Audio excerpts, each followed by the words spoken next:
lo que me pide Jesús, luz para alumbrar el camino del que está perdido y nos hunde en la tormenta. Y sé, sal, y donde hay necesidad, sal para devolverle el sabor de su gran amor y regarlo por la tierra. Hola, ¿cómo estamos? Bienvenidos una vez más a tu programa Luz y Sal. Te habla tu amigo Julián. Y bueno, recuerda siempre, antes de empezar, danos ese like, ese share, compártelo para que sea de bendición para alguien más. Recuerda que si lo estás viendo a través de YouTube, suscríbete y así te van a llegar todos los videos. Dale ahí a la campanita y ahí te suscribes y llegan todos los videos. Bueno, hoy les tengo un tema que he titulado Viviendo en la burbuja. Así es, viviendo en la burbuja. Así que pongámonos cómodos porque hoy vamos a aprender historia. Hoy vamos a recordar, aprender un poco de la historia del cristianismo y sus inicios.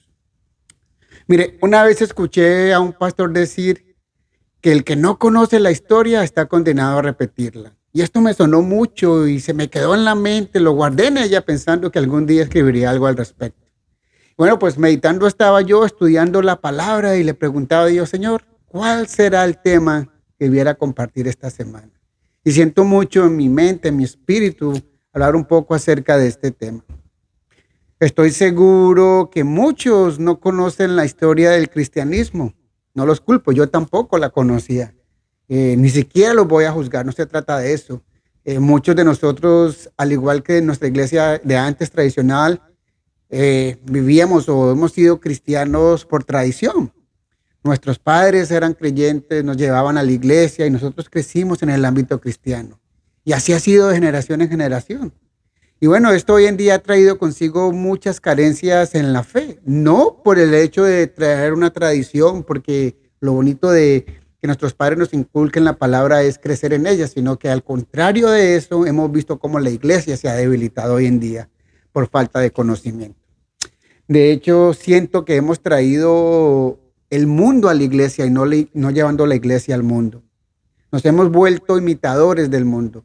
Muchos se han alejado de Dios porque no han entendido que el ser cristiano o creyente no nos hace inmune a la enfermedad, no nos hace inmune a la muerte, al peligro, a una mala racha en la economía, en el matrimonio. En fin, siento que es hora de salirnos de la burbuja en la cual estamos. Hoy se predica de lo grande que somos, que como hijos del rey tenemos todo, que somos herederos de todo. Y bueno, déjame aclararte algo. Esa heredad no está en este mundo. Esto te lo digo por si las moscas. La palabra dice que nosotros somos peregrinos en este mundo, que por aquí estamos de paso, que estamos en este mundo, pero no somos de este mundo. Y esto se refiere también a que entendamos que cuando venimos a nuestro Señor, nosotros cambiamos. Ya no somos como las personas del mundo, y en el mundo se refiere a la gente que vive una vida llena de pecado, no de que somos extraterrestres ni nada de eso por el estilo. Ahora, esa heredad vendrá después de que nosotros dejemos este mundo en el cual hoy vivimos. Quiero que tengas eso presente. Quiero compartirte unos versículos en Romanos, en el capítulo 12, del versículo 2 al 4. Romanos 12, de 2 al 4 dice, no imiten las conductas ni las costumbres de este mundo. Más bien, dejen que Dios los transforme en personas nuevas al cambiarles la manera de pensar. Entonces aprenderán a conocer la voluntad de Dios para ustedes, la cual es buena, agradable y perfecta. Y Primera de Juan, capítulo 2, versículo 15. Primera de Juan 2:15 dice, no améis al mundo, ni las cosas que están en el mundo. Si alguno ama al mundo, el amor del Padre no está en él. Así que yo creo que estos versículos que te estoy compartiendo son para que te des cuenta de las cosas que tenemos que hacer y para que empecemos a escribir una historia totalmente diferente. Y bueno, ya con esto de preámbulo, ¿qué tal si nos remontamos a la historia? Quiero llevarlos a Hechos. Vamos a empezar con Hechos del capítulo 8, versículo 1 y el versículo 4. Hechos capítulo 8, versículos 1 y 4 dice, en aquel día hubo una gran persecución contra la iglesia que estaba en Jerusalén. Y todos fueron esparcidos por las tierras de Judea y de Samaria, salvo los apóstoles. Luego en el capítulo siguiente, el versículo siguiente dice, pero los que fueron esparcidos iban por todas partes anunciando el evangelio. Ahora, Dios quiere que todos nosotros conozcamos la historia. Recuerden, mi pueblo perecerá por falta de conocimiento, lo dijo el Señor. Alguien por ahí decía que la ignorancia mata. Yo lo escuché cuando era muy joven, muy pequeño. Me acuerdo mucho, eso se me quedó también en la mente. En el Antiguo Testamento al pueblo de Dios se le recuerda no olvidar la fidelidad de Dios para con ellos en el pasado.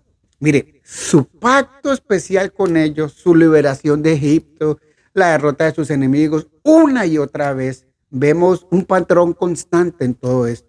A los israelitas les iba mucho, pero mucho mejor cuando recordaban la fidelidad de Dios. Pero cuando la ignoraban, mejor dicho, baila, porque lo que le venía pierna arriba era duro. Y no era una vez, era cada rato, todo el tiempo. Ellos se salían del camino, el Señor los ponía un yugo, oraban, el Señor los libertaba y otra vez se les olvidaba y volvían y hacían lo mismo. Mire, esta también es una de las razones por la cual el Señor les ordenó edificar monumentos y practicar ceremonias anuales. Él quería que su pueblo, Israel, recordara lo que había hecho por ellos. Ahora, ya nosotros no construimos esos monumentos, pero algunas de nuestras prácticas que se hacen hoy en la iglesia local, como por ejemplo el bautismo o la cena del Señor, pues nos recuerdan la fidelidad y la gracia de Dios. Así que tenemos que aprender a desarrollar el hábito de recordar ese pasado. Mire, de hecho, cuando nosotros participamos en la Santa Cena, recordamos las palabras de Jesús cuando estaba con sus discípulos. Todos recordamos esas palabras, ¿verdad? Él les reparte el pan y decía, hacer esto en memoria de mí. O sea, siempre que compartan la cena, recuerden el sacrificio que yo hago. Ese sacrificio que Él hizo en la cruz. Él hablaba en referencia a su muerte en la cruz para el perdón de nuestros pecados. Todo lo que Él hizo por amor a nosotros. Y nosotros, la iglesia, somos una sola familia. Eso creo que lo tenemos que tener en cuenta. Somos unidos por una misma fe, por la sangre de Cristo. Somos una familia que abraza etnias, culturas, razas, fronteras, en fin, hasta el tiempo. Y por ende, la historia debería hacernos humildes. Deberíamos de alentarnos y equiparnos para la evangelización. O sea, para predicar la palabra del Señor. Ahora, el cristianismo surgió de muchas maneras como una consecuencia del judaísmo. Y los cristianos eran conscientes de sus raíces en la religión antigua. Ellos creían en el mismo conjunto de escrituras. Incluso afirmaban orar al mismo Dios, a Jehová. Todo hasta ahí iba muy bien. El Dios que creó el cielo, el Dios que creó la tierra, todo eso estaba igual. Es más, Jesucristo mismo creció en una familia judía. Y era inconfundiblemente judío en sus enseñanzas y prácticas. Muchos de los primeros cristianos todavía adoraban en el templo, guardaban el día de reposo y creían ser judíos buenos, que quería decir, o refiriéndonos a que creían en Jesús como el Mesías. Esa parte era importante porque así empezó. Ahora vamos a meternos todavía mucho más adentro, vamos a navegar más adentro en el año 70 después de Cristo. Ahí empieza el declive. La iglesia es expulsada del judaísmo. El imperio romano dominaba a su antojo, sus ideales, sus falsas creencias, en fin. Roma era la potencia que gobernaba en ese entonces. Ahora, a esto le agregamos filosofías griegas. Vemos esas filosofías helenísticas o tantas religiones misteriosas, como se le llamaban en aquel entonces. Y todas esas cosas se propagaron en el siglo III. Ahora, entre los que buscaban respuestas, entre los que querían hacer cosas como adaptar costumbres o creer o formar religiones, todo eso traía una confusión a los cultos. De hecho, lo podemos ver hoy en día. Vemos tanta secta, tanta gente que se ha levantado, que ha creado, cada quien da su propia versión o interpretación de la Biblia. Pero te voy a dar un secreto. La Biblia no se interpreta o no es de interpretación personal, al contrario, ella se interpreta a sí misma. Esto es para que no te engañes, para que lo tengas ahí en mente. Ahora, mientras todo eso pasaba, en otro lado, Pablo estaba ahí dando fuerza. Los cristianos escuchaban la palabra, crecían en la palabra. Pablo, predicaba con entusiasmo, con ímpetu la palabra. Pero tristemente eso no iba a durar mucho tiempo. Pues ahí empieza una persecución difícil. Los cristianos corren, son perseguidos por todos lados. Y miren, durante los primeros 300 años de la historia cristiana empezó el martirio. Podemos ver cristianos asesinados de maneras atroces, de maneras crueles, cosas que jamás uno podría imaginar. Todo empezó desde la muerte de Esteban. ¿Te acuerdan el discípulo que fue el primer mártir?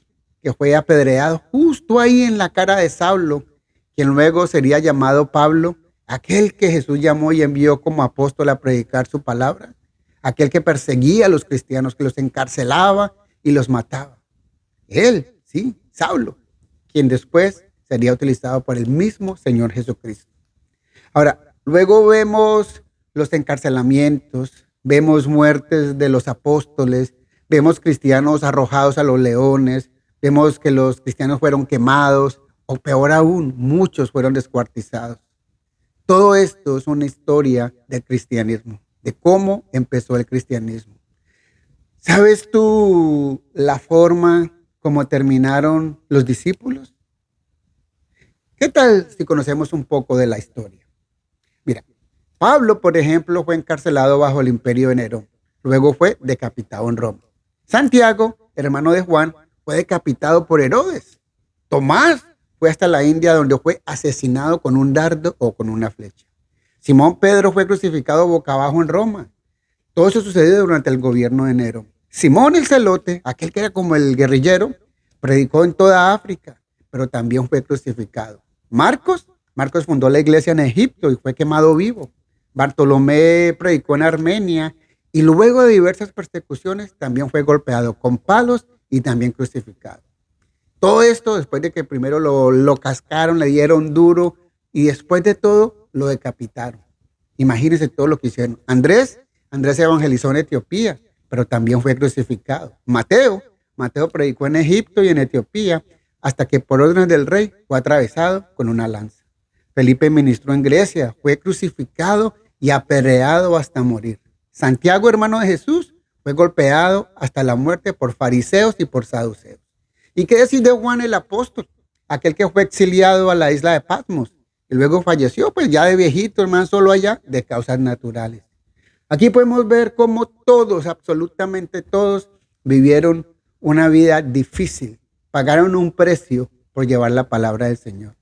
Ahora, si vamos más allá, en el año 64 después de Cristo, ocurre un incendio que arrasó con la ciudad de Roma. Y Nerón, pues ni corto ni perezoso, para desviar la presión, le echó la culpa a los cristianos. ¿Y para qué fue eso? Todo el que fuese cristiano, vea, pailas, tuki tuki lulú. Mejor dicho, si no negaba su fe, su destino era la muerte o tiraba a los leones.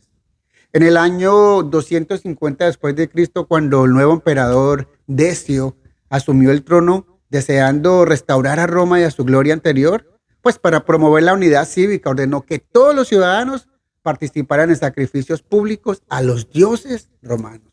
Y aquellos que cumplían recibían los libellis. ¿Y qué será eso? Bueno, eran certificados que probaban que habían realizado estos ritos. Los cristianos, pues para no hacer eso, por ahí pagaban su chanchullo para poder no tener que hacer eso. Se veía la corrupción por todos lados.